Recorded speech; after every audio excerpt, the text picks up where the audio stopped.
Dalam kasus perampokan sadis yang menewaskan HS, seorang laki-laki berusia 26 tahun di Pamijahan, Bogor, Jawa Barat, polisi telah mengungkap hubungan antara otak perampokan dan korban.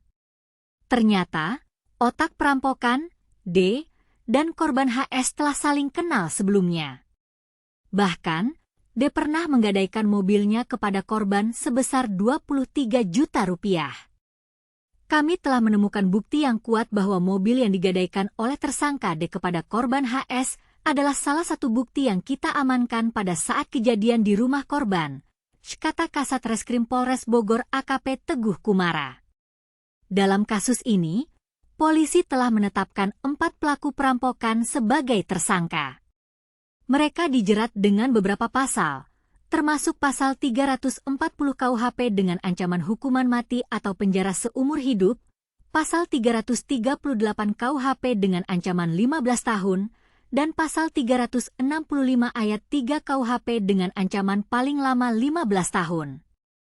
Pelaku juga dijerat dengan pasal 170 ayat 3 KUHP dengan ancaman paling lama 12 tahun, serta pasal 80 ayat 2 Undang-Undang 23 tahun 2023 tentang perlindungan anak dengan ancaman maksimal 5 tahun penjara. Tapi, bagaimana cerita ini bisa terjadi? Apakah korban HS tidak curiga ketika menggadaikan mobilnya? Dan apa yang terjadi pada malam itu, sehingga korban HS meninggal dunia? Menurut Wakapolres Bogor Kompol Adhi Masriono Putra, keempat pelaku perampokan telah merencanakan aksinya 2 hari sebelumnya. Mereka telah menyiapkan alat yang digunakan untuk melakukan penganiayaan hingga korban meninggal dunia. Pada malam itu, tersangka D dan S bertamu ke rumah korban, yaitu HS, dengan motor milik tersangka C yang mana sudah disiapkan di dalam jok, yaitu ada kunci pas dibalut dengan pakaian untuk menganiaya korban, jelasnya. Penganiayaan sendiri terjadi pada Rabu pagi sekitar pukul 3 dini hari. Selain korban HS meninggal dunia, sebanyak 3 korban lainnya luka-luka. Dalam kasus ini, kita tidak bisa tidak bertanya-tanya, bagaimana pelaku perampokan bisa begitu kejam dan tidak memiliki perasaan? Apakah mereka tidak memiliki hati nurani?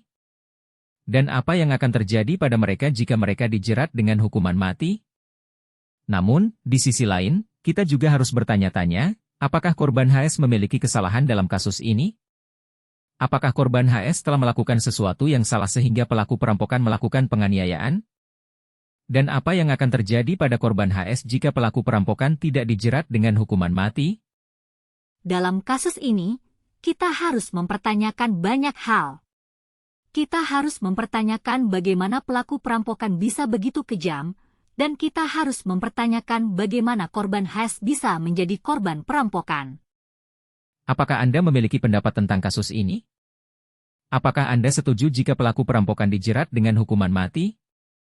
Atau apakah Anda memiliki pendapat lain tentang kasus ini?